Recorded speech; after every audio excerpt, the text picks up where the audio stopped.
সবাইকে নমস্কার।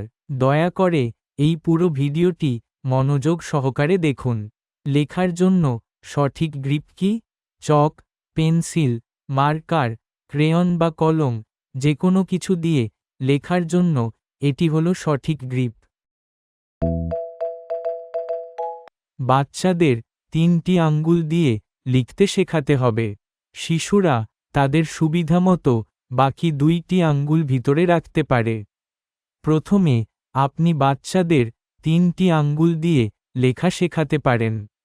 যদি তারা চক বা ক্রেয়ন ধরে রাখতে না পারে, তবে এটি ভেঙে ফেলুন, যাতে এটি এতটাই ছোট হয় যাতে শিশুরা এটি 3টি আঙ্গুল দিয়ে ধরে রাখতে পারে।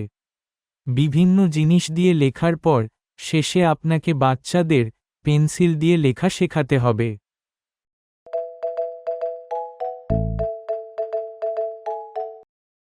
ধীরে ধীরে তাদের সঠিক গ্রিপ শেখান। Baby shark do do do do do do, baby shark do do do do do do, baby shark do do do do do do, baby shark. শিশুরা তাদের সুবিধামতো বাইরের 2টি আঙুল ভিতরে রাখতে পারে।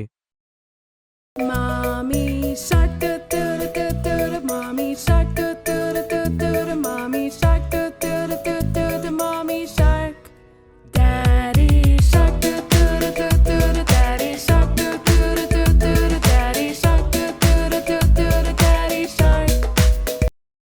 যদি বাচ্চাদের চক থেকে অ্যালার্জি হয়, তাহলে অনুগ্রহ করে তাদেরকে ক্রেয়ন দিয়ে লেখা শেখান।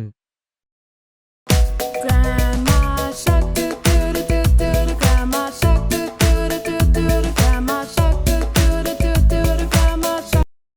অনুগ্রহ করে ফেবার ক্যাস্টেল গ্রিপ ক্রেয়ন ভাঙবেন না। এগুলি এমনভাবে ডিজাইন করা হয়েছে যাতে শিশুরা ধীরে ধীরে সঠিক গ্রিপ দিয়ে লিখতে পারে। Grandpa shark do do do. আপনি যদি গ্রিপ ক্রেয়ন খুঁজে না পান, তাহলে ক্যামেল জাম্বো ওয়্যাক্স ক্রেয়নের মতো মোটা ক্রেয়ন ব্যবহার করুন। লক্ষ্য রাখবেন বাচ্চারা যেন এগুলি মুখে না দেয়। এছাড়াও দয়া করে মনে রাখবেন, কাজ করার সময় বাচ্চাদের ভুল করতে দিন। বাচ্চারা ভুল করছে না, তারা অনুশীলন করছে। তাদের বারবার অনুশীলন করতে হবে যাতে তারা এটি থেকে শিখতে পারে। অনুশীলনের সুযোগ না থাকলে এবং ভুল না করলে তারা শিখবে কি করে? তাদের সাহায্যের প্রয়োজন হলে তবেই তাদের সাহায্য করা উচিত।